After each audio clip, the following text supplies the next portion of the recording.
We still do 7 NUFC Matters show a week for free. But if you want to help support NUFC Matters, then there are a few ways of doing it. Hit the like button on each live broadcast and video. This helps the channel grow. Hit the subscribe button and select the all notifications bell so you don't miss a single show.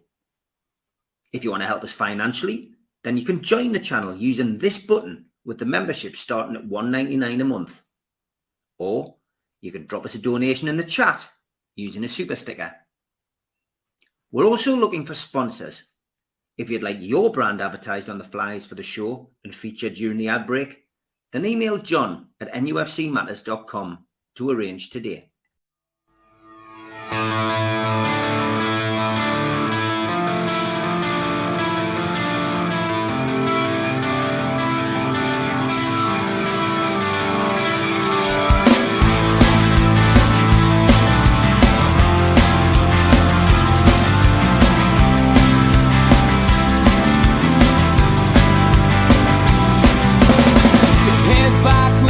Attack. It feels like I've been talking to myself again, but it's the only way you're ever gonna learn. You look back and it's all in the past. I'm dwelling on the thoughts I cannot say to you.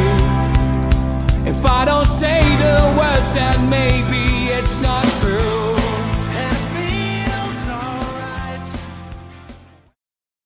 Welcome along to NUFC Matters. Those were the days with George. How are you, George? Fine, thanks, Steve. Great, thank you. Good stuff. What year are we looking at today, George? 2001, 2002. It's a bit Good of stuff. Over to you. Yeah, 2001, 2002. A bit of a good season is how I'd suggest. It was a sort of a recovery season.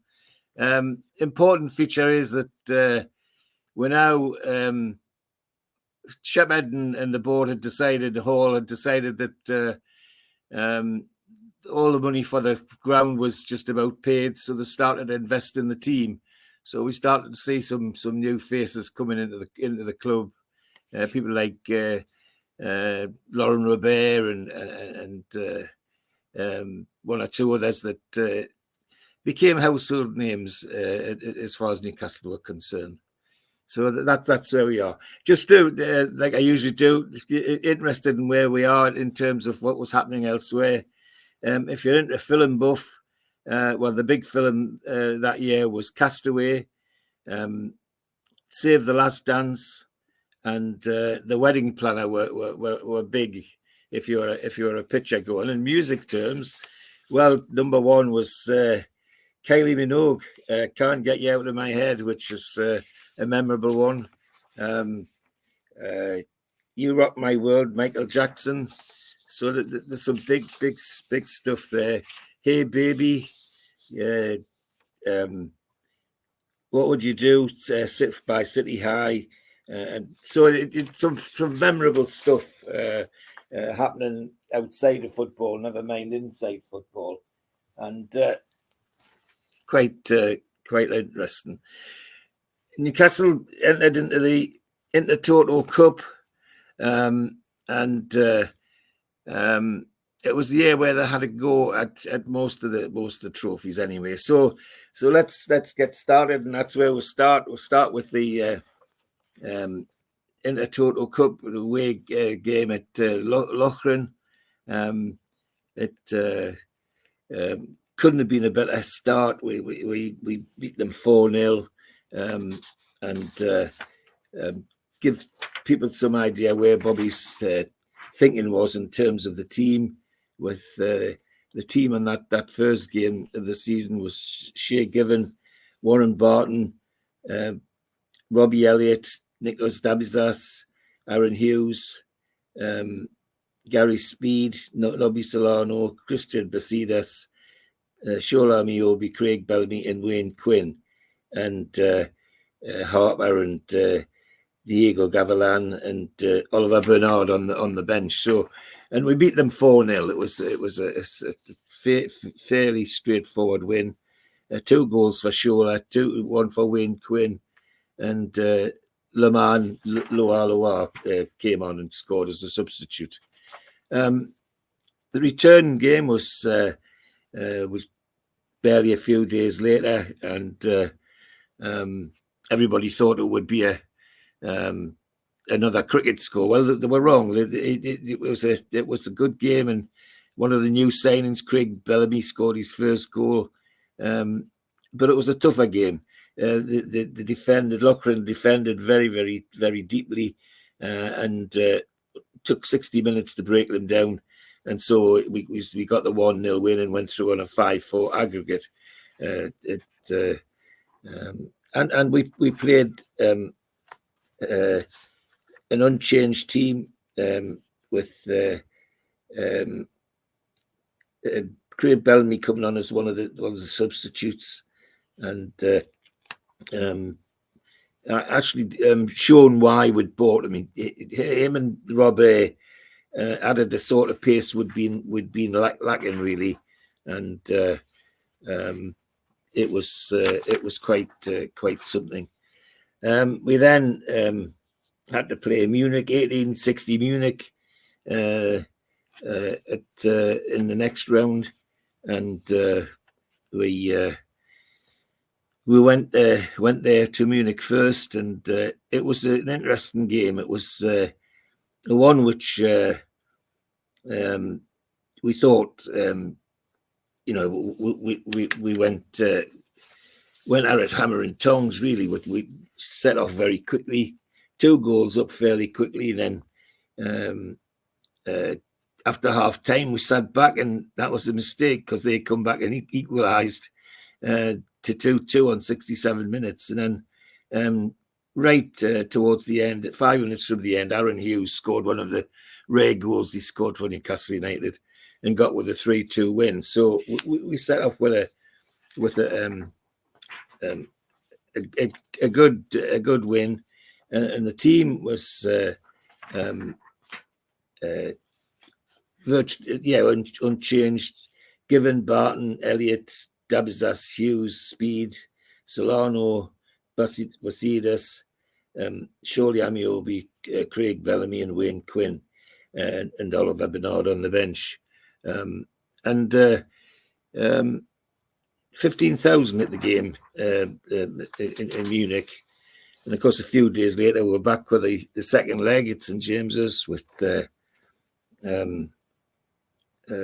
decent crowd, 37,000 in St James's. Wasn't the sort of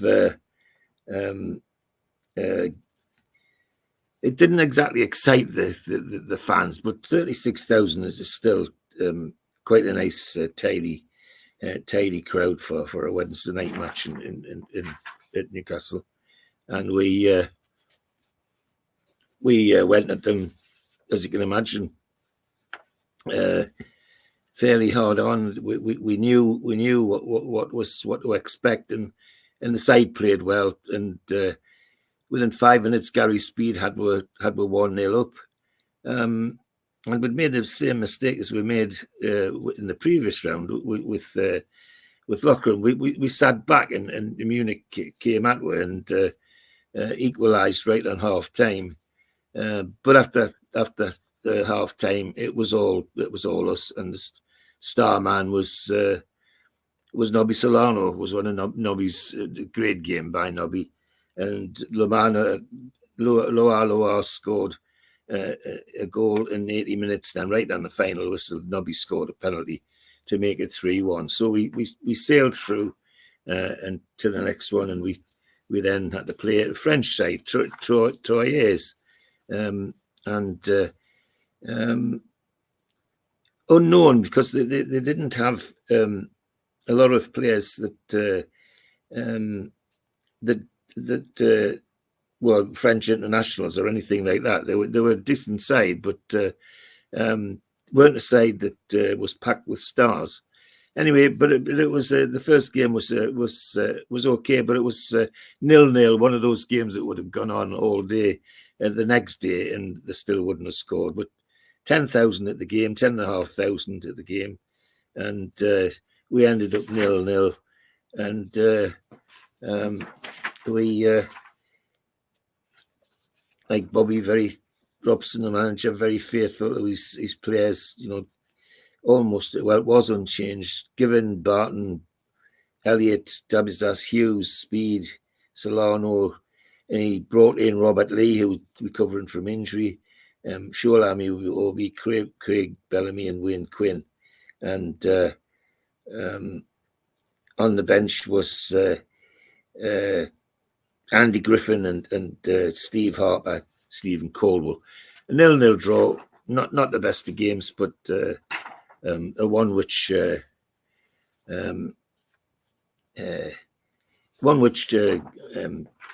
kept winning in the competition, and the next game was Bilbao in the competition. We had them at home first, and a tough game. We certainly they came to play, and they played very well. And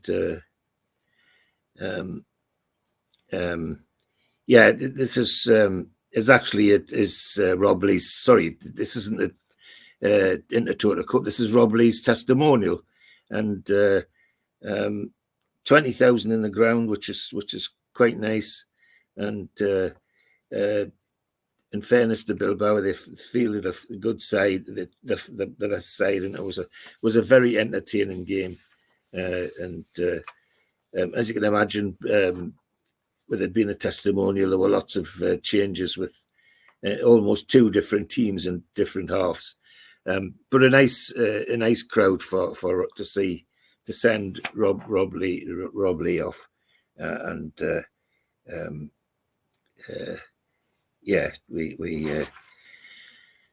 we then going into the season proper, into our first league game, which was Chelsea. We go to Stamford Bridge, and at this time Chelsea were the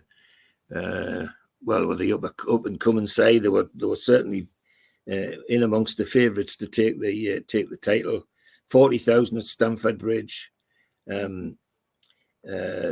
Chelsea team managed by Claudio Ranieri, that's a name from the past, blast from the past.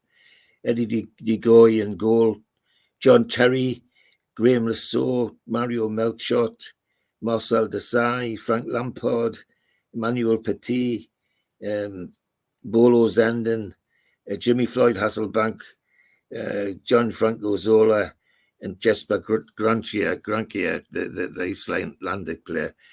A really talented team at Chelsea.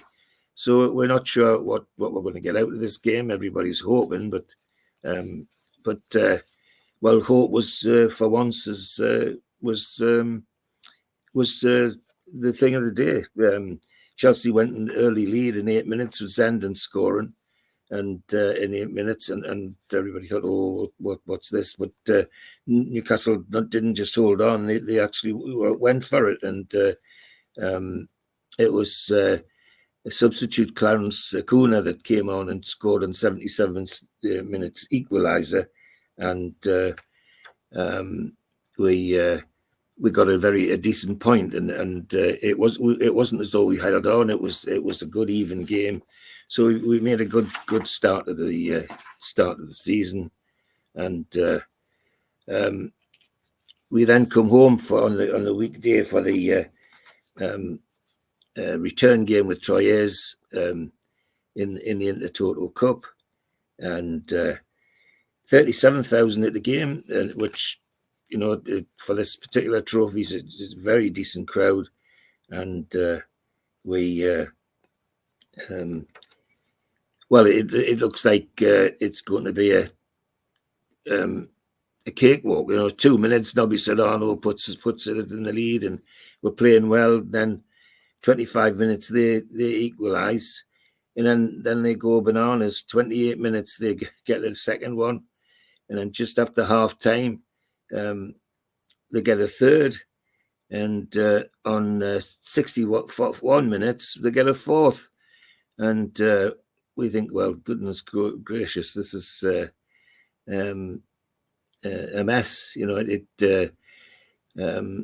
But slowly but surely, Newcastle hauled it back with Shola scoring, Gary Speed on 69, and then Aaron Hughes getting an equaliser at the end of 4-4. And of course, it marks the end of us, because in this competition, the away goals were counting double. So although it was a great fight back, it was in vain, in the sense that because of the away goals rule, of course. That was the final, George. That was actually the final, yeah. Sorry, yes. And two-legged final. Yeah, and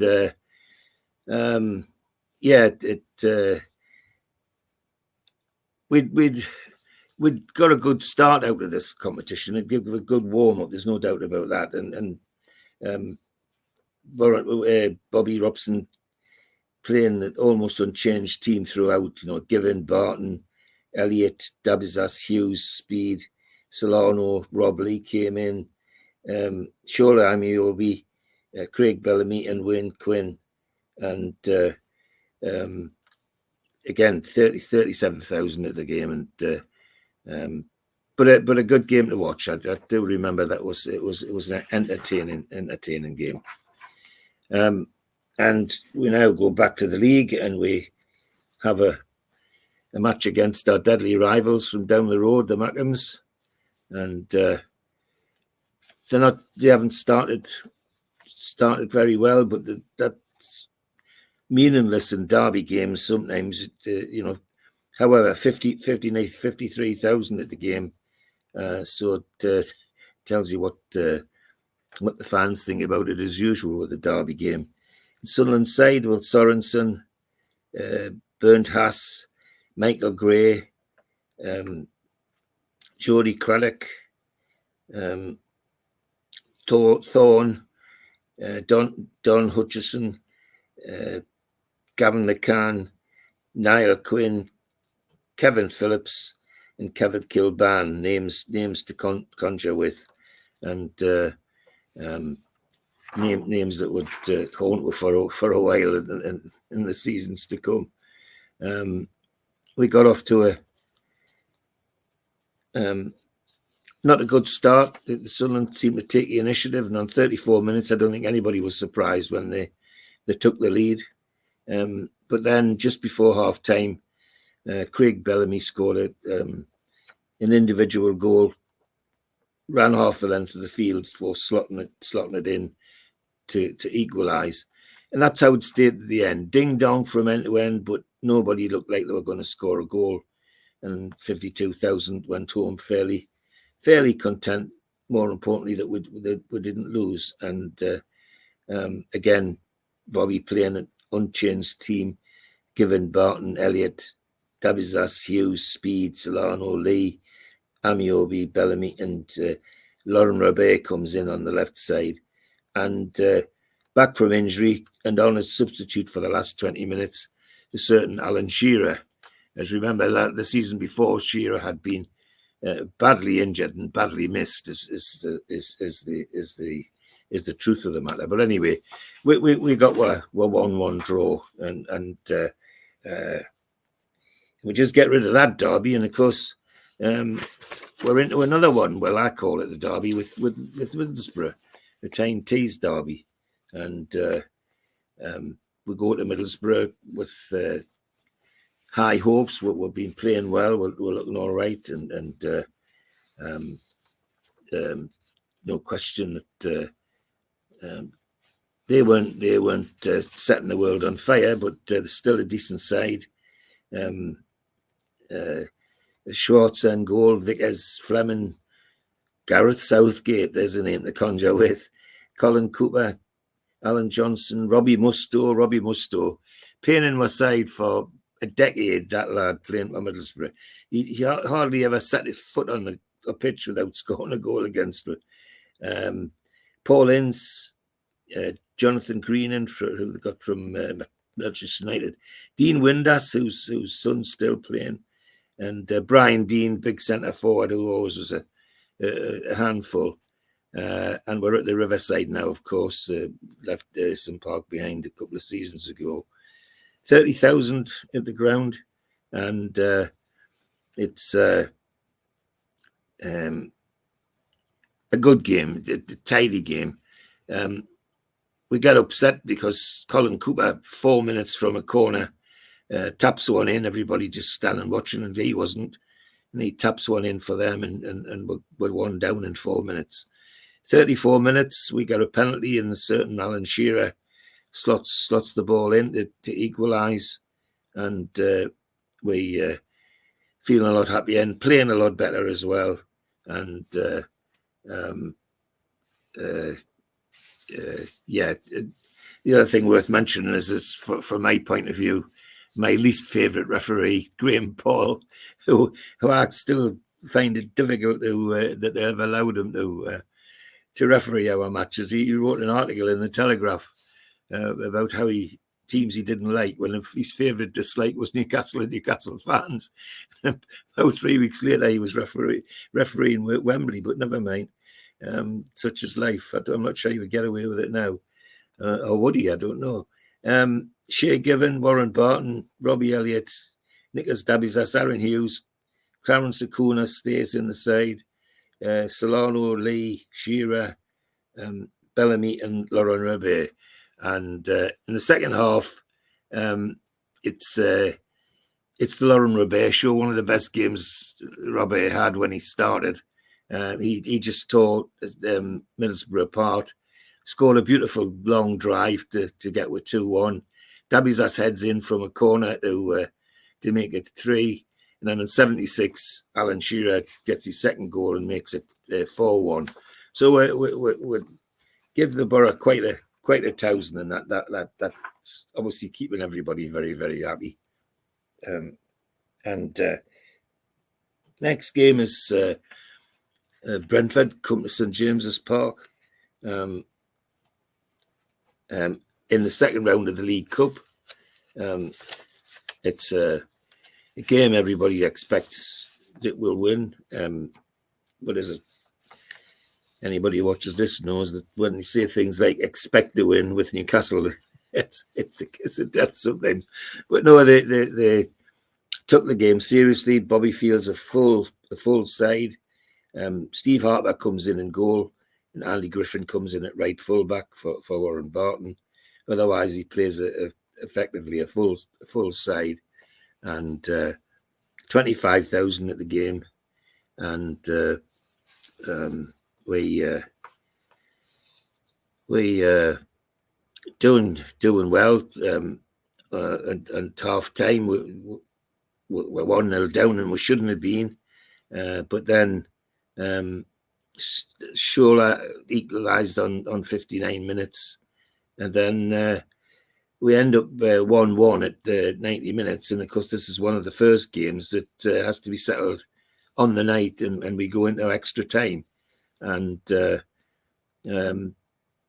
it's extra time's the Craig Bellamy show. It's interesting that he's on the front of the programme. Well, it was his show after extra time. 108 minutes, 117 minutes, 120 plus 2 minutes, and that was us winning 4-1.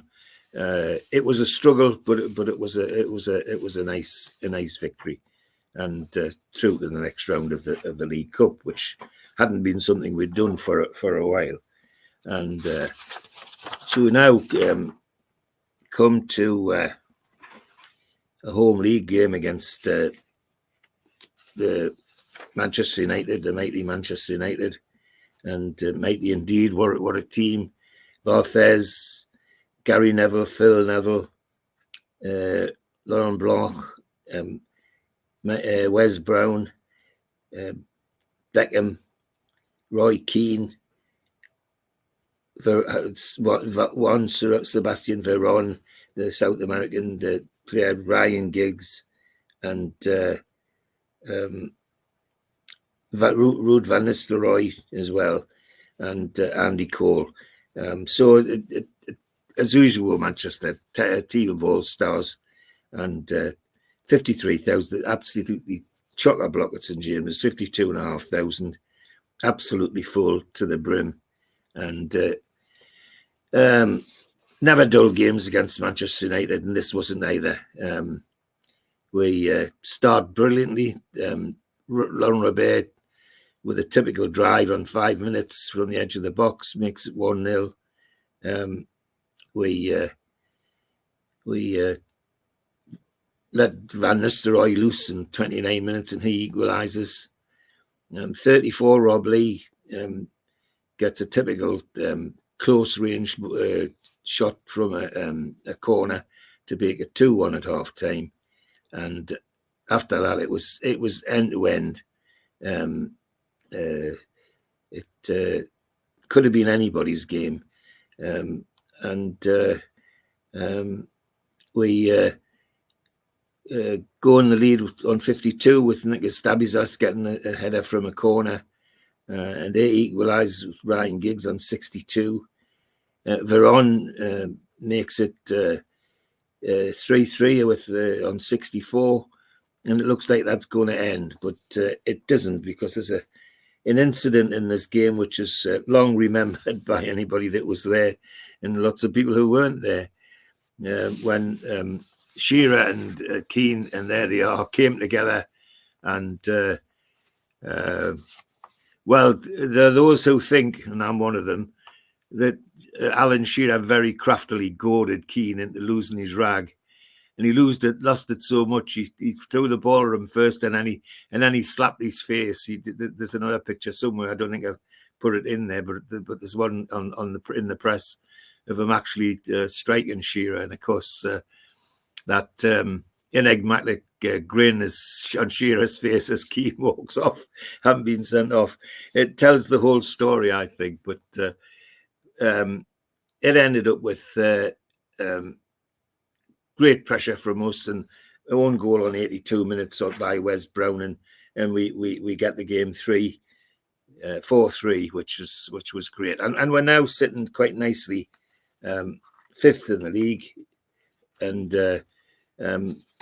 playing well. People enjoying what's happening, and even I remember in the Gallagher corner that after this game, there was one or two whispers about the entertainers being back, but I think that was a bit overreaction. Anyway, the next Sunday we went to West Ham to Upton Park, 25,000 in the ground, and Shaka Huslop's now in goal. In goal for West Ham, managed by Glenn Roder and Bow. So the local links are strong, and Trevor Sinclair in the team, Christian Daly, Nigel Winterburn, the boat from Arsenal, John Moncur, Michael Carrick in the midfield, Don Hutchison, Freddie Canute, and Paolo Di Canio. So it's a good side, and got to be on one metal for this one. Well, we weren't on one metal. We went with an unchanged team. Warren Barton back in the side. Silva Destan comes on as a substitute late in the second half. But it's a game we never get started. And 18 minutes, Don Hutchison scores, 53, Paolo Di Canio, and Freddie Canute just before the end makes it 3. And we lost 3-0. It could have been worse. A game we just were never ever in. And disappointing after the heroics against Manchester United the week before. So we're now at home to Leicester City the next game, and people are looking for a reaction against Leicester. And Leicester, a tidy football side, good football side, but they're slightly below us in the league, and we're still hovering around 5th. Leicester about 7th or 8th, something like that. Ian Walker in goal for them. Gary Rowett, ex-Mackham, of course. Matt Elliott, Lee Marshall, Andy Impey, Robbie, blonde-haired savage, Muzzy Is It, Dennis Wise, Junior Lewis, Dean Sturridge, and James Scowcroft. A good football side, a tidy football side. 50,000 at the game. It's St James's, and good football game, end-to-end stuff. And on 33 minutes, Nobby Solano scores a nice goal lots of interchange between him and Shearer and Bellamy, and Nobby ends up sliding it into the net on 33. That's how it stayed, despite having most of the play in the second half. We never looked like scoring again, so the 1-0 was there. And Leicester manager, of course, at the time was the famous Peter Taylor of Brian Clough fame. He was Clough's assistant, and making his own way in the world now. So we got another home game almost immediately afterwards against Liverpool, and Liverpool are one of the challengers for the top, and very dangerous side at any time, and 52,000 in the ground tells you what how far important it is from the fans' point of view. Dudek in goal for Liverpool, Vignal, Sammy Hippier, Henshaw, Jamie Carragher, there's a name to conjure with, Biscan, Gary McAllister, Danny Murphy, and they're all television stars now. John Darn, Arne Risa, Emil Heskey, and Robbie Fowler, and with a bench, Kirkland, the goalkeeper, Jamie Redknapp, Nick Barnby, Stephen Wright, and Ian Callaghan. Even the bench is all star, and they give us a very, very, very, very tough game, no doubt about it. We go down to Drisa in 3 minutes, and it stays like that till 80 minutes when Danny Murphy makes it 2. We didn't give it easy, but we didn't press Liverpool like we might have done, and but there was never any doubt about who was going to win. It was a Liverpool's match, really. Their manager at the time, of course, was Houllier, the Frenchman who gained a huge reputation as a coach. Not always loved by Liverpool fans, but huge reputation in football as a coach, both internationally and nationally. Graham Barber, the manager, the referee, another referee who liked to have his say, but in a good way, I've got to say. When he intervened, it was usually sensible. That's the best way to describe it. We're now into the third round of the League Cup, having made our way there for the first time for a while, and we draw Barnsley. And Barnsley's at home in the first leg, and it's a game that everybody's expecting to win, of course. Well, on this occasion, expectations are right, because we go to Barnsley, and it's not easy. They dig in at Oakwell. They're not going to give it away. 15,000 at the game, and some good old pros in their side. Chris Morgan, Barker, Alex Neil, who's now making his name for himself as a manager in various places, including down the road for a little while, and Bobby shows his intentions. We send a very, very strong team. Changes given with Harper, like he does in a lot of the cup games, but other than that, it's a full team, including Shearer and Bellamy. And anyway, we do well, and Craig Bellamy on 79 minutes gets the goal that matters and puts us in the lead on this first leg. Our next game is an away game in the league at Bolton, and we're fifth in the league, and a win at Bolton today, and we'll go up with the heady heights of third or fourth. And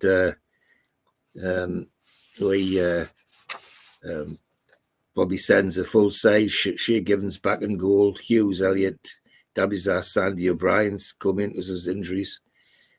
Gary Speed, Solano, Robert Lee, Shearer, and Bellamy, and Lauren Robert. And it's a 26,000 at Bolton at the Reebok Stadium, which they've only moved into the season before. And they're doing quite well. Managed, of course, by a man called Sam Allardyce at this moment in time, who we get to know even better later on.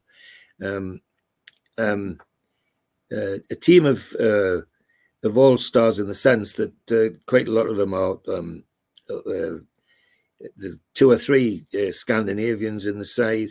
But in terms of English players, Paul Werhurst, Nicky Southall, Ricardo Gardner, Dean Holdsworth, all Kevin Nolan is in the squad. All names that made good names for themselves in the Premiership. Good first half, very even, and then just before half time, Nobby Solano scores a nice goal from the right side of the penalty area to make it 1-0 as we go in at half time. Second half is ours, and not ours it was ours in a collective sense, but in an individual sense, Laurent Robert just made Bolton look statuesque. Every time he got the ball, he glided past half a dozen people. 62 minutes, he gets a nice one of his own crisp drives. 72, he lays the ball on for Shearer to head in. And then on 84, he slides Craig Bellamy through for number 4. So we come home with a 4-0 win and sits so nicely at 4th place in the league, which goes down well in the Gallagher corner, I can tell you that. People start to dream then when you can have 2 or 3 weeks when you're in the heady heights of the top 4. So we then at home to Tottenham, and everybody thinks, well, let's consolidate this league position. Well, unfortunately, having expectations isn't always the best thing. And Tottenham, just a different side. They outplay us is the only way to describe it. Gary Speed knocks in an own goal in 8 minutes for their first goal, and then Gus Poyet, who they brought from Chelsea, on 22 minutes makes it 2-0, and that's the way it stays. We're never going to get back in this game. Tottenham have wrapped it up, and the 51,000 in the ground can go home quite disappointed. Glenn Hoddle's the manager, and they're playing beautiful football, and lots of names that people will remember. I mean, Sullivan and Perry that they bought from Wimbledon, Ledley King, Dean Richards, Mauricio Tiaco, Darren Anderton, Gus Poyet, Stefan Freud, Christian Ziege, Les Ferdinand, a name that we know, and Teddy Sheringham. So Ferdinand and Sheringham just basically give with the run around, and we lost 2-0, and we're lucky it was only 2-0. Referee, a man called Alan Willey, who's another referee who was well known for having his say, but again, in a good sense. He when Alan Willey spoke, people listened because he didn't talk rubbish. Next game is away to Everton. Everton playing quite well, but we still should be in with a shout with this game, at least get a point. And go to Goodison, 38,000 at the game. And they're managed by Walter Smith, the Scots manager, who used to be Rangers and Scotland manager. And, well, we give a good account of ourselves. In first half, it's ours. Craig Bellamy on 18 minutes gives us the half-time lead. And shortly after, Nobby makes it 2-0. David Weir heads from a corner. Their centre-back heads in from a corner on 50 to make it 2-1. And then Clarence Acuna, who's come on as a substitute on 86 minutes, seals the win at 3-1. A good win. And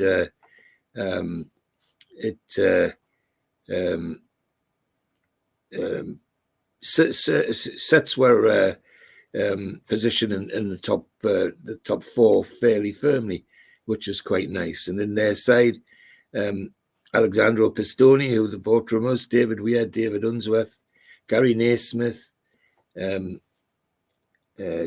Gravison, Icelandic, Scott Gemmell, Scottish player, Kevin Campbell, dangerous centre forward, Redzinski, the dangerous Polish winger, and a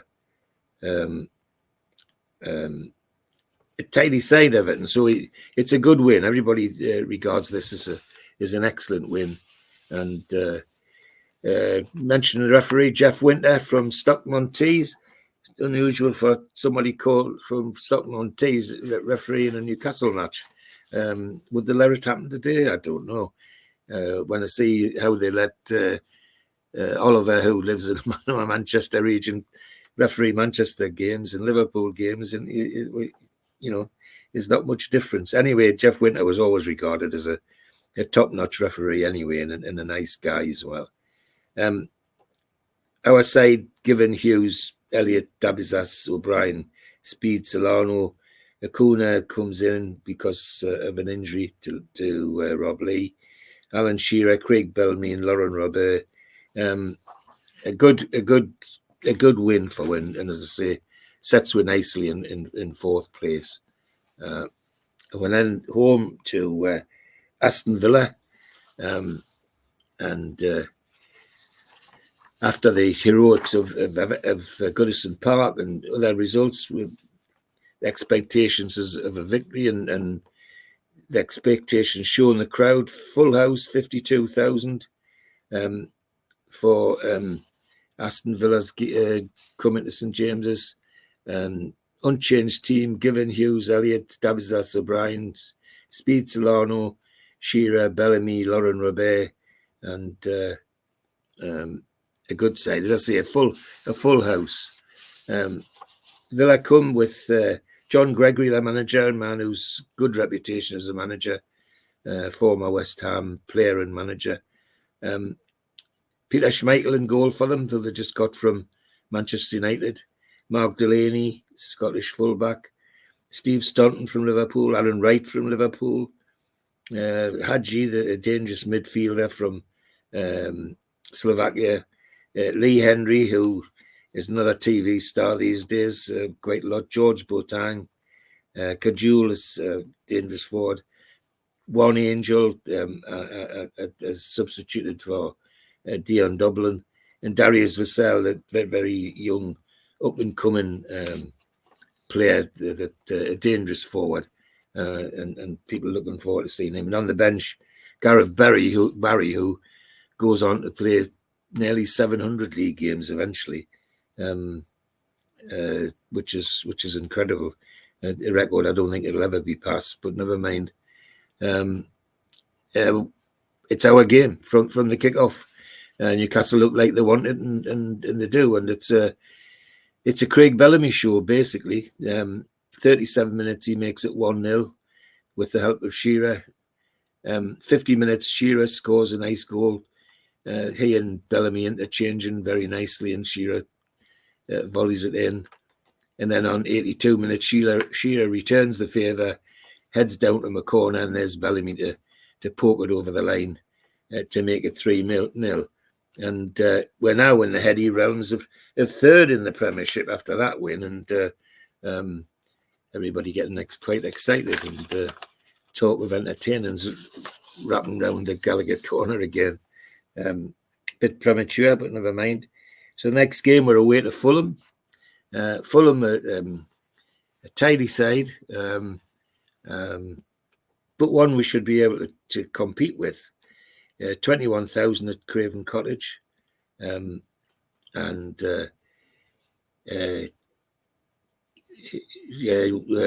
Chigana is the manager, South American. Edward van der Sar goal, Steve Finnan, Andy Melville, Alan Goma, who they bought from us, Breville, Sean Davis, Steve Malbranc, Collins, John Collins, clever Scottish midfielder, Barry Hales, and Lewis Sahar, who was a name we conjure with. I always think with Lewis Sahar, we never got the best out of him in my view. However, that's another story. We go into the game with hope. Well, unfortunately, we go 2-0 down within half an hour, and it's a struggle after that. After half time, we regroup, and 65 minutes, Gary Speed gets a nice goal to make it 2-1, but then Barry Hales scores on 70 to make it 3-1. And that's how it stays to the end. Disappointing defeat at Fulham, because people imagined that because of where they were and we were, that we might actually get a decent victory out of it. We're next at home to Derby County, and Derby not playing very well, managed by Colin Todd, the ex-Mackham's top player, 50,000 at the game, and unchanged team for us, given Hughes, Elliott, etc. And front line playing really well with Speed, Solano, Lee, Shearer and Bellamy, Lauren Robert, causing all sorts of problems and looking very, very dangerous every time they get the ball. And they did so in this game against Derby. It looked like it was going to be a cakewalk, but despite having all the play, it took a 30-minute penalty with Bellamy being brought down and Shearer scoring the penalty to get a goal. So going at half-time 1-0, and everybody thinks it's going to be a cricket score second half. Well, it should have been, is the only way to describe it. But despite what they tried to do, hit the back of the net wasn't one of the things they did, and it ended up with 1-0. And the Derby side got one or two characters. Poom, the goalkeeper, was a bit of a laugh. Danny Higginbottom, the fullback.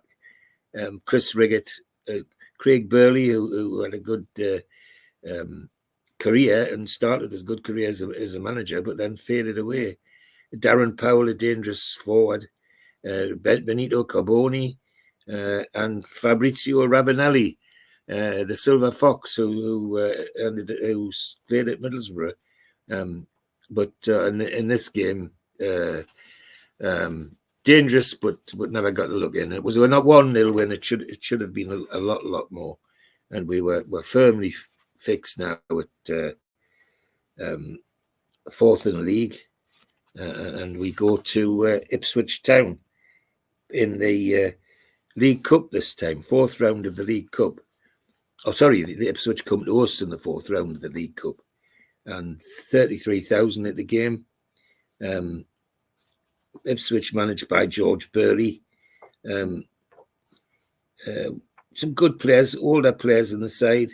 And as usual, Ipswich, one or two Dutch players in the team, which they have this link with the Dutch leagues. And one or two good former players from London area, Alan Armstrong from West Ham and Arsenal, Matt Holland from West Ham as well.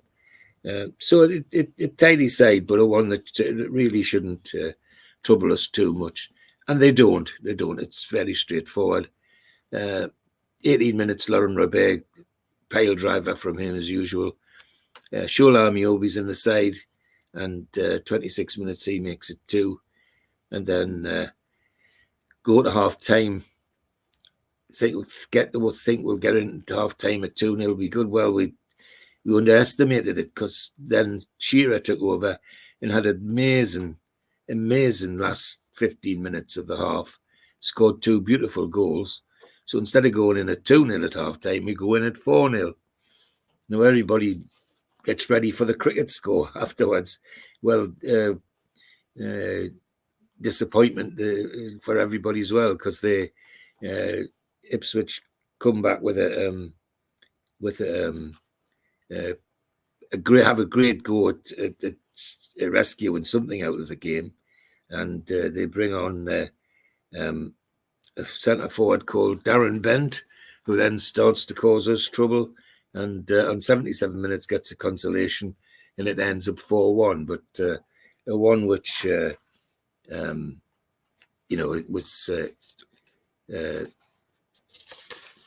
was only a letdown because everybody wanted another 4 goals in the second half because it was so easy in the first half. But anyway, the important thing is we're through to the next round of the League Cup, which we hadn't been for a while. And next game we're away in the Premiership to Charlton Athletic, to the Valley, and Charlton aren't a team we should fear at all. People really feel we should get points here. Alan Kirbishley, their manager. Dean Kiley's their goalkeeper, well-known goalkeeper.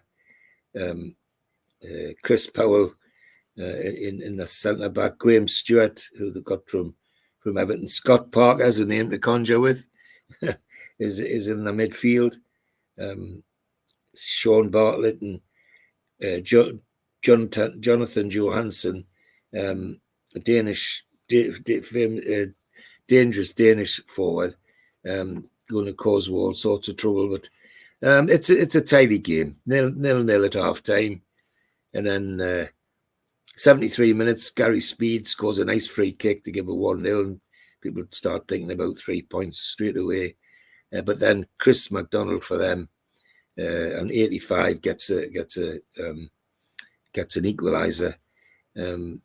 Referee Andy Durso is a name to conjure with, another one that occasionally liked his name in the paper, and wasn't afraid of being controversial on the pitch either. There were times when he could make you tear your hair out, but nevertheless, the draw keeps nicely, solidly fixed at 4th place, and we now have Ipswich Town return game at Portman Road. This is a game we should win. Everybody feels that, and the two teams haven't just played; that almost are identical. The two teams, both them and us, and the only difference for them is that Marcus Bent's in the side, not substitute this time. He's straight into the team. Otherwise, it's the same. Rob Stiles is the referee, and 24,000 in Portman Road. A decent game, good football as always. It was Ipswich. 20 minutes, Nobby Solano makes it 1-0, and that's how it stayed, despite there being some end-to-end stuff. It was never going to change. They could do everything except score a goal, and we then have to face a 5th round of the League Cup, which was away to Chelsea. Not something that we look forward to, but never mind. Bobby sends a strong team, the unchanged team almost. Given Hughes, Elliott, Dabizas, O'Brien, Speed, Solano, Lee, Shearer, Bellamy, and because of an injury, Oliver Bernard comes in for Lauren Robert, and Kieran Dyer appears on the bench for the first time for a while, because he went through this period of time having dreadful problems with his shin splints, and wasn't always available, but Bobby put him on the bench for this one, and we go with hopes that we might do something here. David Ellery's the referee, the Eton schoolmaster. 28,000 in the ground, and give a good account of ourselves. We look like we're going to come away with a 0-0, and right on 90 minutes, last kick of the game, Jimmy Floyd Hasselbank manages to give Chelsea a 1-0 lead, and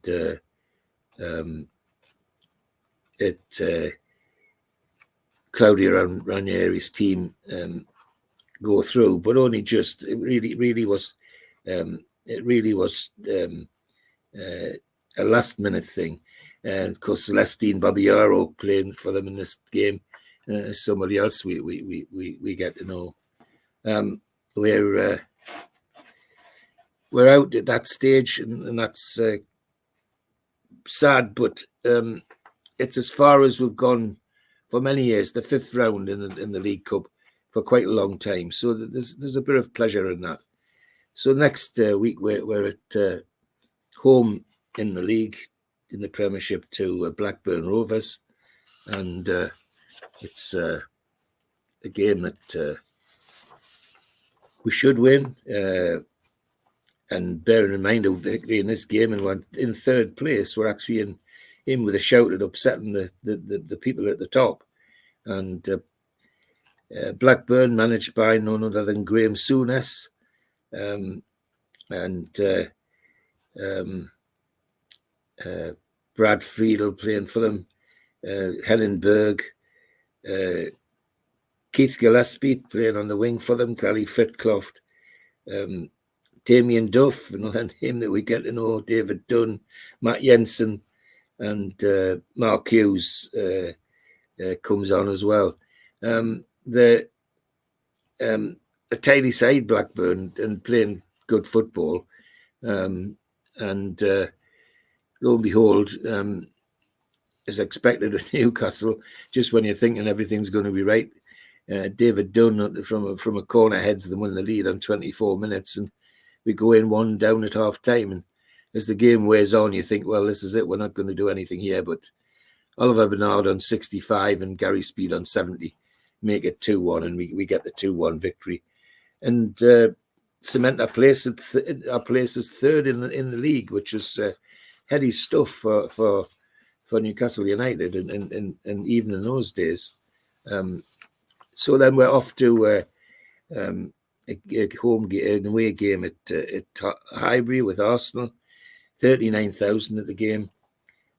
Arsene Wenger's the manager, and names to conjure with in their team: Laurent, Ashley Cole, Patrick Vieira, Mark Keown, Sol Campbell, Ray Parler, Thierry Henry, Carnu, and Robert Perez. Just all very talented players. And of course, first top of the league at Arsenal at this time, and Wenger making his mark. And so we know this is going to be tough. And on 20 minutes, it looks even tougher because Robert Perez goes through and scores a beautiful goal. And looks like it's going to be really hard for us. Now, this is an away game I was actually at with our Neil and his mates. I was driving. We all went down together. And Robert Perez, I remember, sticks in my mind because early in the second half, just in front of Newcastle fans, he went down on the byline, clutching his knee, and he was in agony. And of course, to a man, the 7,000 or 8,000 in the shed at that end of Highbury were shouting, cheat, cheat, cheat, cheat. And it wasn't the next day we discovered he dislocated his knee. He wasn't cheating at all. However, that's the vagaries of football. Anyway, 1-0 down at half time. Then 60 minutes, Andy O'Brien scores a nice header from a corner. And then lo and behold, Sol Campbell upends Kieran Dyer in the penalty area, and Shearer makes it 2-1. And then Lauren Robert, just at the death, 90 minutes, last kick, a real pile driver of his, and we come away from Arsenal 3-1 against the top of the league, which not only cements our position in third, it gives an opportunity, if we can hold our form, to go into second place, and depending on other results, maybe even better than second place. So we then come home to we're away to Leeds United straight after that. That was the Arsenal match was on the Tuesday, and on the Saturday we play at Leeds at Elland Road.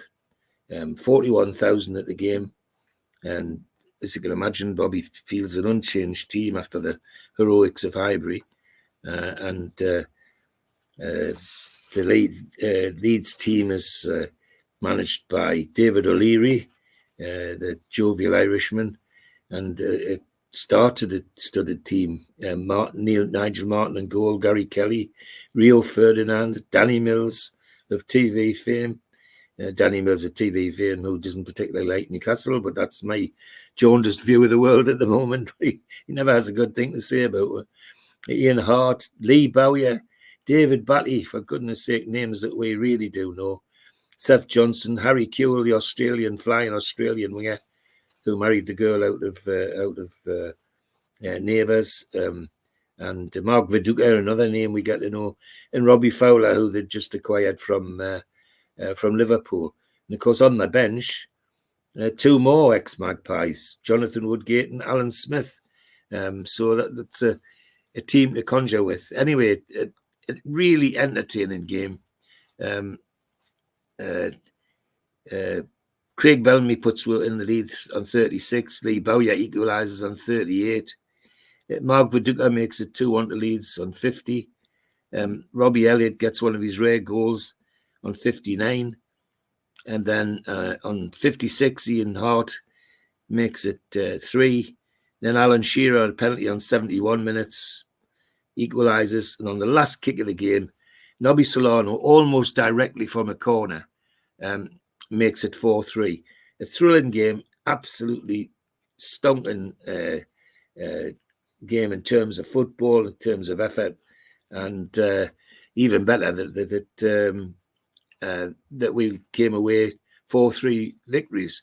Now, not only did that keep at the top of the league, because of other results, we were top of the league, which, was just totally unexpected, even to the most optimistic fans like myself, to be top of the league at this stage and playing well. And the contrast is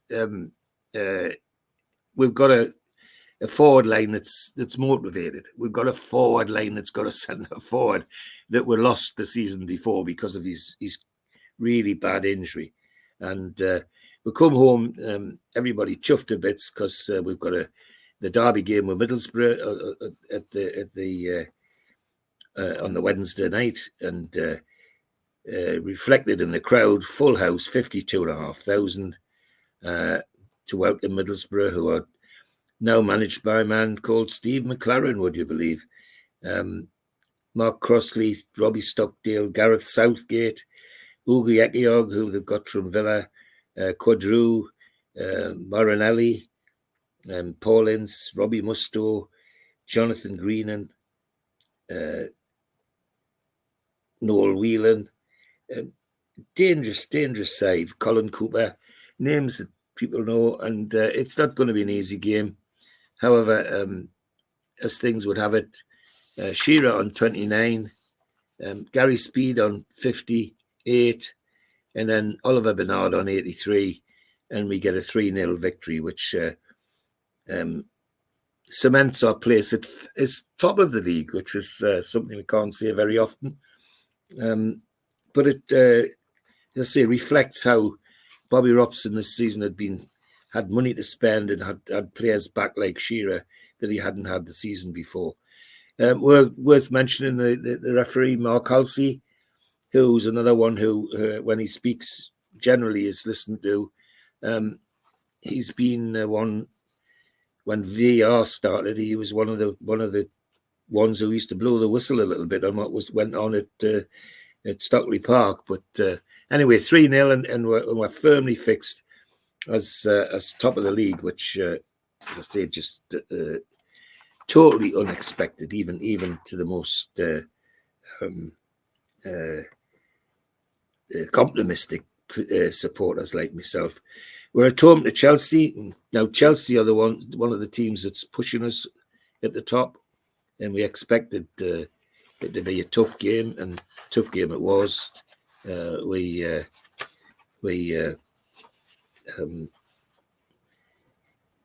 50 full house, 52,500 as you'd expect. Claudio Ranieri still the manager, and Chelsea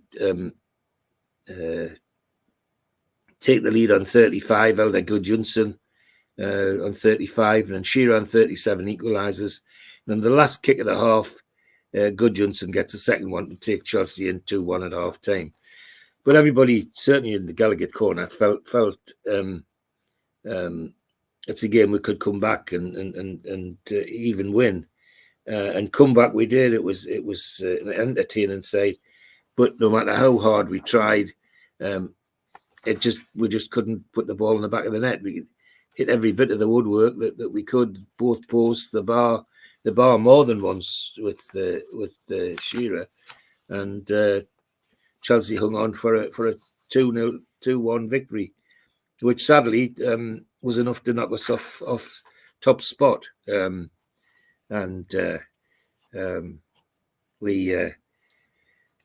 have to recover with a fantastic away game to Manchester United, who will be absolutely smarting after the 4-3 game at St James's. So we know we're in for a tough ride, this one. 68,000 in Old Trafford, and Manchester United, Alec Ferguson still manager, Barthez, Neville in the fullbacks, Laurent Blanc at centre-back, Silvestre, Paul Scholes, Veron, Robbie Keane, Nicky Butt. Gosh, names that we get to know even better. Ole Gunnar Solskjaer, Van Nistelrooy, who they've brought from London, and even on the bench, John O'Shea, Dennis Irwin, names that have fantastic careers in football. However, the way we're playing, people feel that we're still in with a chance in this game. Well, Van Nistelrooy, 24 minutes, puts a one down. Paul Scholes then adds one on 50. He adds a second on 62. So we're 3-0 down. And Shearer on 69 scores a cracking goal to make it 3-1. But that's how it stayed. And we were never, ever going to get back into the game. Manchester United sewn it up well and truly to 3-1. And most disappointing thing about the loss was not just the loss, but it didn't just knock off the top of the league because of other results. We suddenly found ourselves back at fourth in the league, which was a bit disappointing. Anyway, we're back at home now to a game against Crystal Palace in the third round of the FA Cup. And 40,000, Mike Riley's the referee. Palace have got Trevor Francis as their manager, and a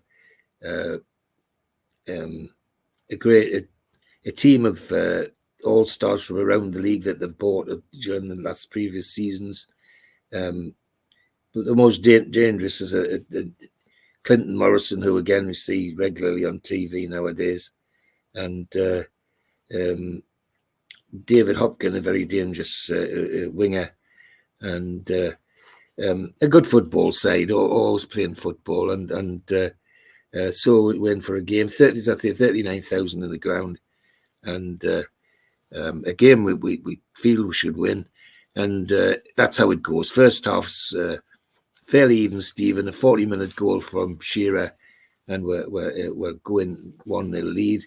And second half, it looks like we're never going to be in trouble.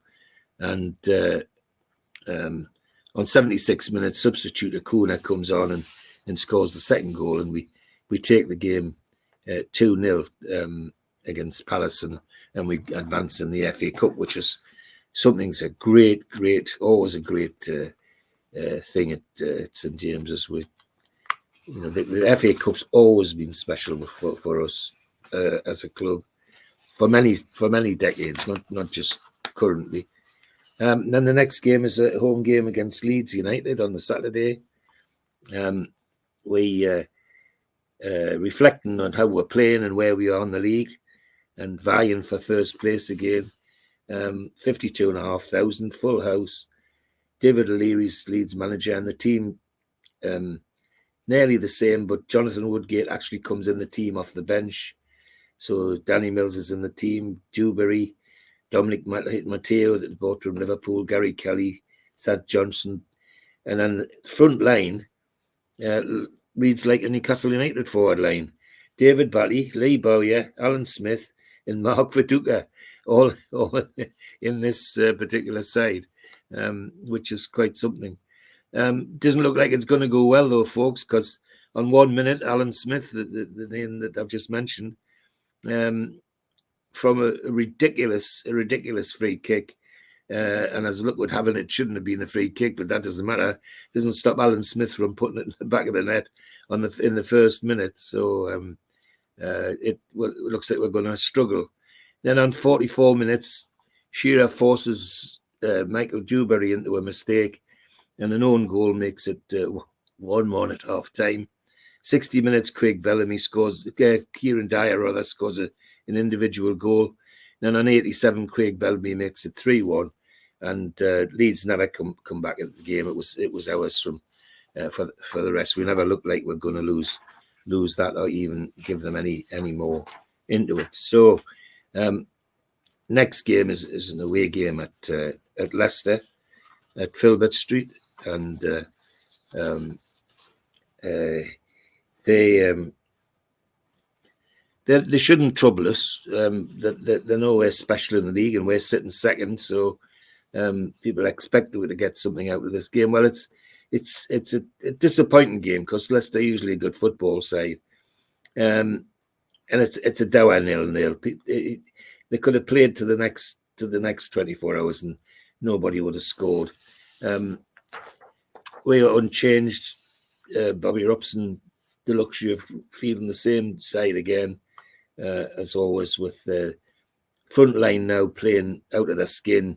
Solano, Dyer, Shearer, Bellamy, and Robert, giving anybody that we play lots of trouble. 22,000 at Filbert Street.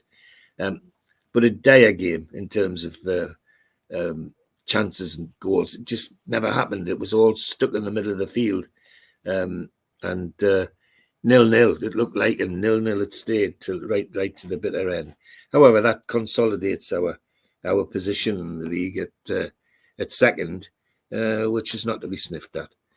So we now have FA Cup fourth round against at Peterborough, and they really shouldn't trouble us.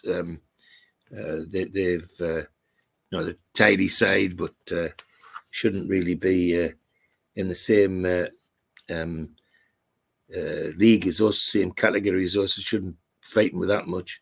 Barry Fry, of course, the manager, a very, very controversial character, larger than life character in many ways. And we go with high hopes. And Andy O'Brien gets a header in 14 minutes from a corner. Jimmy Glenn, who Bobby brings into the side for the first time, on 43, and we go in 2-0 up, and well, we're sailing it, aren't we? It's ours. And then straight after half time, an own goal by Andy O'Brien gives Peterborough 2-1. And then David Farrell, their dangerous forward, just short moments afterwards makes it 2-2. And it looks like we're going to throw this game away. Well, until 84 minutes, a Shearer penalty makes it 3-2. And then Aaron Hughes header from a corner makes it, within a minute, makes it 4. So we go through the Cup 4-2, but not a lot of concern that we nearly threw it away. The Peterborough side is a team of people who are on the way out of their careers rather than up, with one or two names that become more famous. Jimmy Bullard, who is a character, Andy Clark, David Farrell, all good Premier League players in their day, but on the wrong side of 30 by now. Anyway, 4-2 win in the Cups, not to be sniffed at wherever it's at, and that's how it goes. And important thing is we're through, and for the first time for a while that we're through. We're now at Tottenham, away at White Hart Lane. Mike Dean is the referee, the Eton schoolmaster, and Glenn Hoddle's still their manager, and the team almost unchanged from when we played them before. They've brought in Stefan Iversen, a Icelandic player, and Leonardson, a Scandinavian player, who are playing very well.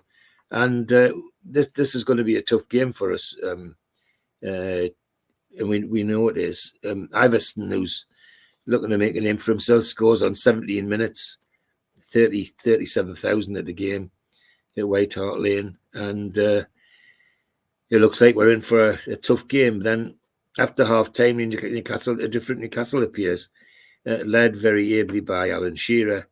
Lays a goal on for Clarence Sakuna, who comes on a substitute there on 67. 69, he scores one himself.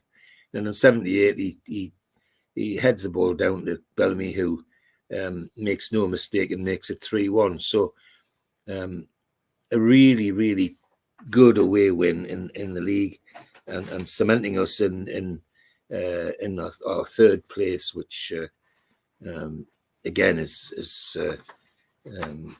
incredible far as the sport's concerned. As I say, it's so incredible that people are silly enough to start talking about entertainers and all that sort of thing. Well, they were never that, but they were certainly playing well enough to be where they were. We're then at home to Bolton Wanderers, tidy side, but not one that should trouble with. But this is a good game, good football. Sam Allardyce, of course, still their manager. And they upset the apple cart, of course. Ricardo Gardner, 19 minutes, gives them the lead. Shearer equalises on 23. Nicky Southall, 34, makes it 2. And right on the death of the last kick of the first half, Shearer gets his second and makes it 2-2. Second half's end-to-end stuff. Takes to the 79th minute for Craig Bellamy to make it 3-2, and we come away with a 3-2 victory and put ourselves in second place in the Premiership, which is heady heights for Newcastle United. Next game is a home game against Southampton. Tidy side, one that has a habit of making life difficult for us. And 52,000 in the ground. People reflecting on where we are in the league. Unchanged team.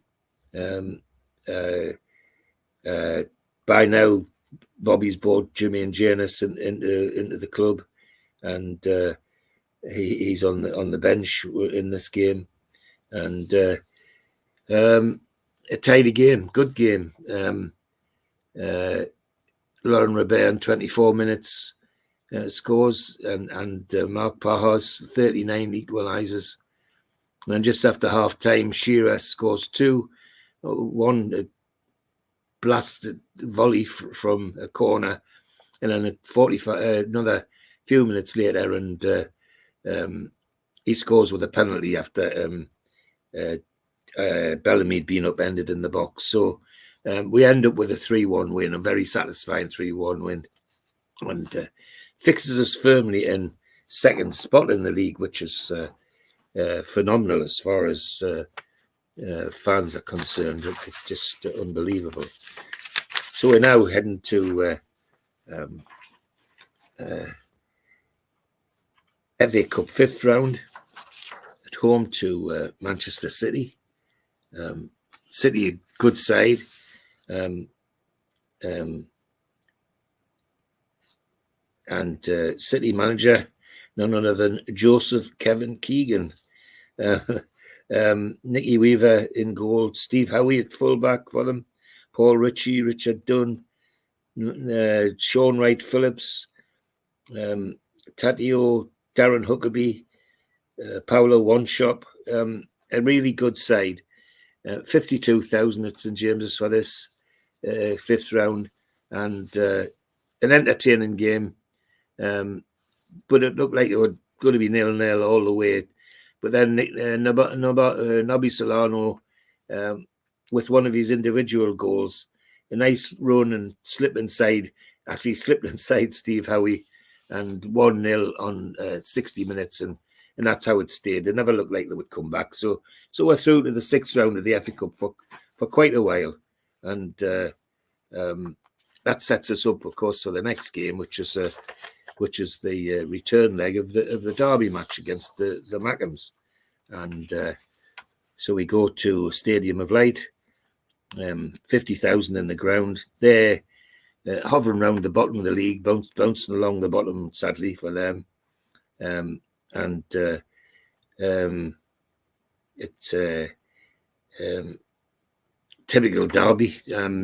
Not a lot of good football, a lot of effort, a lot of crunching tackles and pushing and shoving, but we never looked like we were going to be in trouble in this game, and sort of game where somebody's going to make themselves a hero, because it was never going to be a lot of goals in it.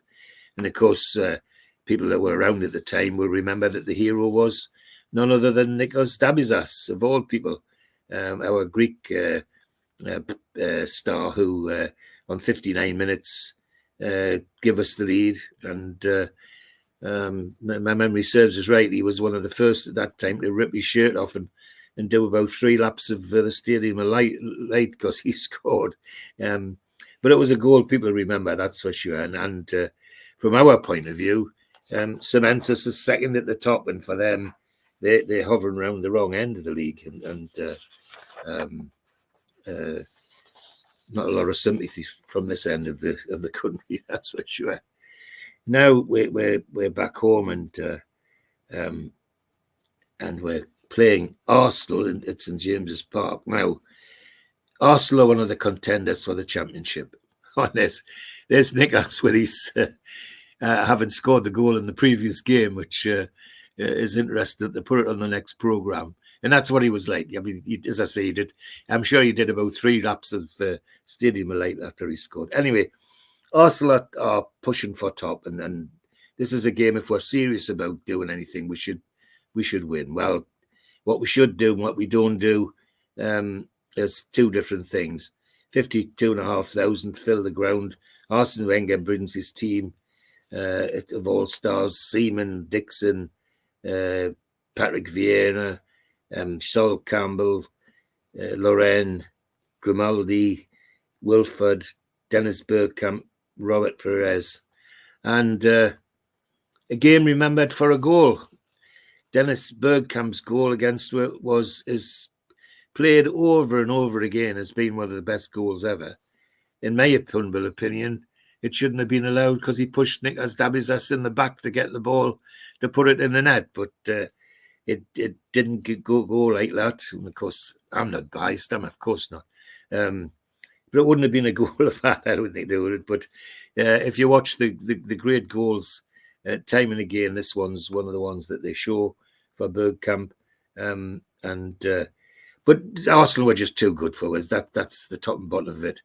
11 minutes, Bergkamp, 42 minutes, a header from a corner, Sol Campbell, and they just coasted to the end and cemented themselves near the top and sent us down to 3rd place. We're now at home into Southampton, and it's a game that's they're average, the sort of mid-table average, and so people expecting a great result. 52,000 in the ground, as you'd expect, because of the league position. Gordon Strachan, Southampton manager now, just been appointed a few weeks before, and tidy side with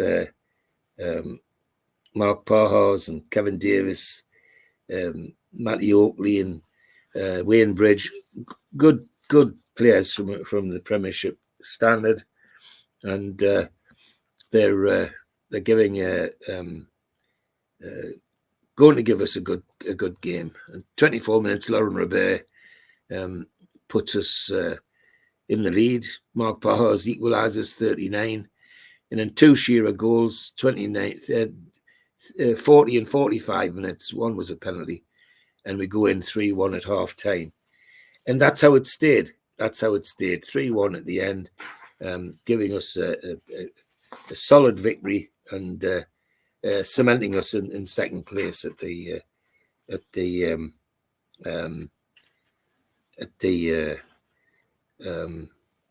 league. We now come home to a game in FA Cup 5th round against Manchester City, and not going to be an easy game, but one which we should win. We should take it to the next round. Is this the FA Cup, George? Yes, sorry, yes, FA Cup 5th round. Yes, sorry, and a good game. Steve Howie in their side. So is Darren Huckabee. So people that we know well, and a good cup tie. Never going to be many goals, and it took a Nobby Solano special on the hour to open the score, and once that went in, it was ours. There was no way City were going to get back into that game. We just closed the game down, and we went through to the 6th round, which was first time for a long time. So we now come to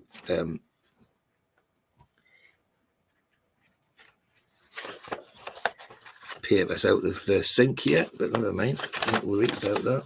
George, we'll have a quick ad break. And okay, Steve. Okay. Just so you can get yourself sorted. A big thanks to all our sponsors, Skips and Bins. Go to their website, skipsandbins.com. Email inquiries at skipsandbins.com or telephone 0800 25 45 25 3. Easy contract free and pay as you go waste collection. Thanks to Mr. Vicky's Sauces, handmade in Cumbria. Go to their website, mrvickies.co.uk. Email info@mrvickies.co.uk or telephone 01768 210 102. Thanks to United Group Travel. Go to their website, unitedgrouptravel.com. Email info@unitedgrouptravel.com or phone 01670 632 460 or mobile 0791 666 4174. They're a local company from Morpeth, and there are no strangers on our tours, just friends you haven't met yet. Big thanks to Media Arts for all the help with the video side of things. And if you want to subscribe to the channel, hit the subscribe button under the video. Click the thumb up to like the video and click share to share to your social media. If you want to help the channel financially, you can pay a one-off £25 fee. You get a cup, a scarf, a pen and a membership card and entry into the NUFC Matters monthly draw. Email john@nufcmatters.com for more details, or if you've got a smartphone, scan the QR code now and it takes you straight to the membership pack. We also support the food bank on this channel. Go to nufcfansfoodbank.co.uk and you'll find the matchday bucket. You can make a donation virtually today. You can also find us on iTunes, Spotify and other podcast providers. We also do events during the year. NUFC Matters Live will be at the O2 City Hall on Friday the 2nd of August for an evening with Rob Lee, one night in Antwerp. Tickets start at £15 and you can get them from ticketmaster.co.uk. An evening with the entertainers takes place on Friday the 24th of January 2025 at the Tyne Theatre and Opera House in Newcastle. Telephone 0844 249 1000 or visit the website tynetheatreandoperahouse.uk to buy tickets today. You can also catch me on the North East Footy Breakfast Show live on Toon Radio weekdays 7 till 9 a.m. on DAB, smart speakers and the toonuk.com. Okay, well, welcome back. George, are you sorted? Sure, yeah. Okay, back to the show. It's amazing how one sheet out of the wrong place throws the whole thing. Never mind. We're off to Liverpool now, and a crucial game because they're pushing for the top, and a win for us would put us in seventh heaven because we would be knocking on the door of top again. However, trip to Anfield, never an easy one, and this one wasn't either. We weren't in. 45,000 at the game, and Phil Thompson's caretaker manager. This is the period when the French manager Houllier. Many people in football think Liverpool treated him very harshly when they sacked him, and but nonetheless, Phil Thompson was the caretaker manager, and they fielded their strongest side: Dudek, Xavier, Honshaw, Hippier, Riese, Smicha, Danny Murphy, Didi Herman, of course, who we know, Nicholas Anelka that just bought from Arsenal, Michael Owen and Emil Heskey. Quite a forward line to conjure with. Jeff Winter, the Stockton referee, is referee. We full side we send, but full side or not, it's not a game we're actually ever look like getting into, never mind winning, and we end up with that 3-0 loss, which because of other results bumps us down to fourth place, which is a bit disappointing. So we have to come home to face a quarter final in the FA Cup against Arsenal, and we. As you can imagine, full house, 52,500. Arsene Wenger's team comes with names to conjure with: Dee Dixon, Patrick Vieira, Sol Campbell, who just come from Tottenham, Freddie Lundberg, Grimaldi, Whitford, Carnu, and Edu, the Brazilian winger who was a clever player, and Bergkamp. And they're not only pushing for the cup, they're pushing for top of the league as well, of course. So a team to conjure with. Doesn't look good. 14 minutes, Edu puts them in the lead. But Newcastle recover and press quite hard to Arsenal. And 52 minutes, Laurent Robert pulls us back to 1-1 with a real screamer. And that's how it stays. We end up with a draw, which means a replay down at Highbury, but it's still a creditable result considering how we were playing. We then off to Ipswich.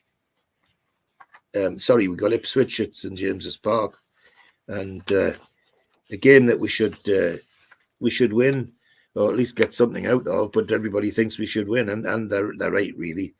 On what day we should beat Ipswich. 52,000 in the ground, as you can imagine. George Burley, this is still Ipswich manager. Chris Macon in the side. Mark Venus, Matt Holland, Marcus Stewart, Marcus Bent. Two dangerous forwards. Alan Armstrong, ex-Middlesbrough player, in the forward line. So they're a dangerous side. Mike Riley, referee. And it's all going well. 0-0 at half time. Don't look like we're in any trouble. And then after half time, we just fall apart. And Darren Bent scores two beautiful goals. 50 minutes, 63 to make it 2-0. And it looks like we're going to end up with a defeat that would take us down to about 6th or 7th in the league, which would be very disappointing. And then up comes Laurent Robert with a pile driver, as only he can do from a free kick on 64 minutes. And so it's 2-1. And then on 88 minutes, couple of minutes from the end, Alan Shearer managed to get a header from a corner and makes it 2-2. And that's how it stays for the rest of the game. But an entertaining game, and a one really we should have won, but we just fell asleep and paid the price. So we then now away for the return of the leg of the replay of the FA Cup at Highbury. Not going to be an easy game. Everybody knows that it's not going to be an easy game, and quite a full house at Highbury, 39,000, and a game. Sadly, we're knocked out of within 10 minutes Robert Perez on 2 minutes, Dennis Bergkamp on 9, and then Sol Campbell on 50 makes it 3-0. And it's an easy trip through to the semi-final for Arsenal.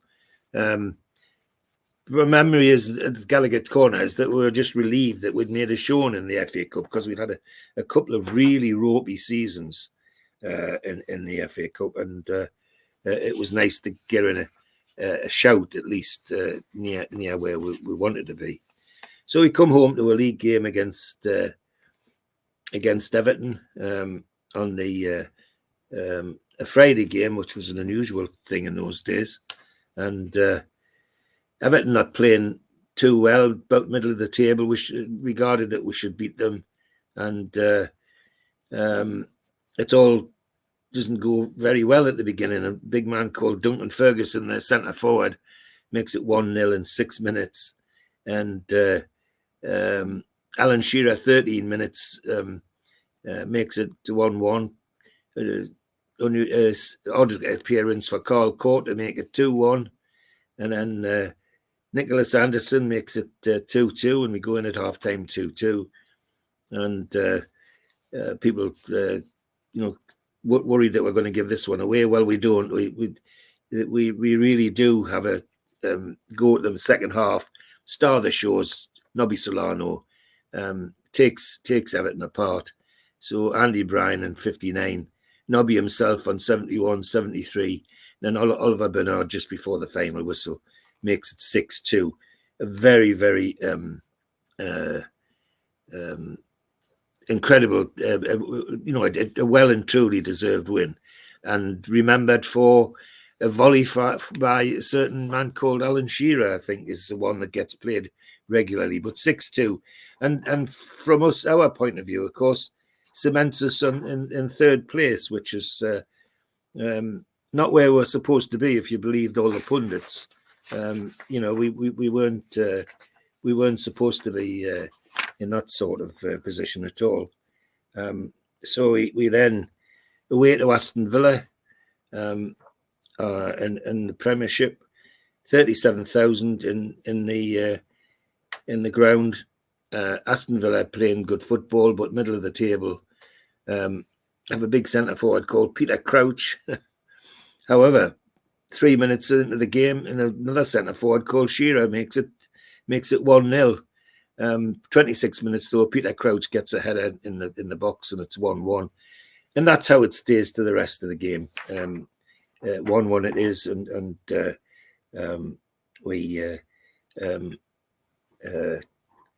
it cements our place it's at fourth, and is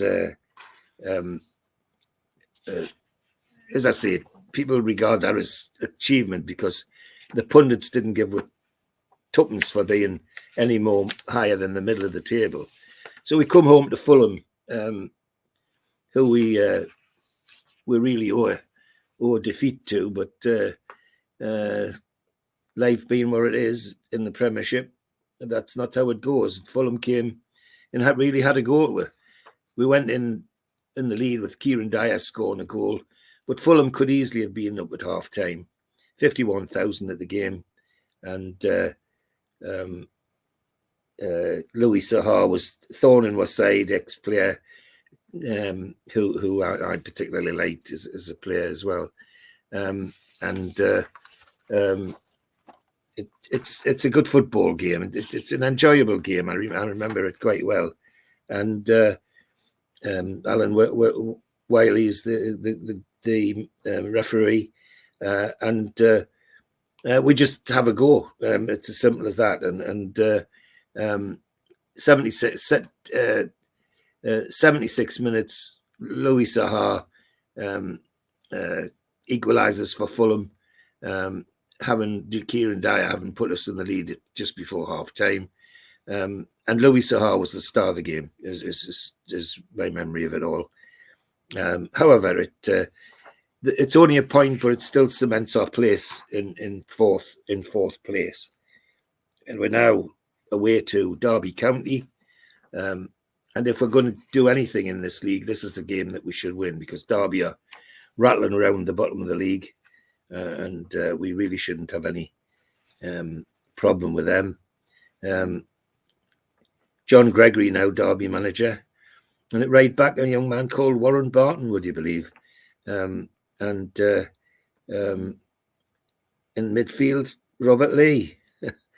So you suddenly ex-players popping up all over the place. But as always with Newcastle, 32,000 in Pride Park, and it's an entertaining game.